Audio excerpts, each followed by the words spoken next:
Hello everyone, welcome to the howto.org channel. So that we can change the language in Google Chrome, click on the icon of the three dots located in the upper right part of the browser. Here we will look for settings and click. Here a new window will open with many options.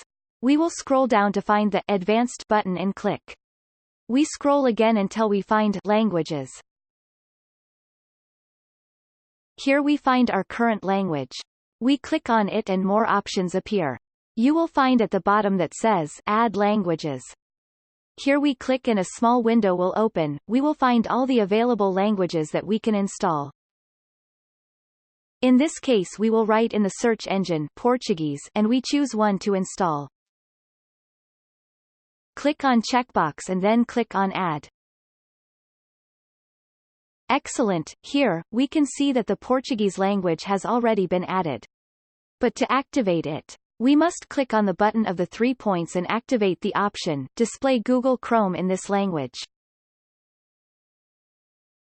There, we've already activated the Portuguese language, but why hasn't it changed yet? Well, first we have to click on Relaunch and Chrome will reopen in the new language. As we can see, Google Chrome is now in Portuguese. If you want to return to the previous language, you only need follow the same steps we have learned. Thank you for watching our video, we hope it helped you a lot. Don't forget to subscribe and activate the bell to receive notifications of new videos.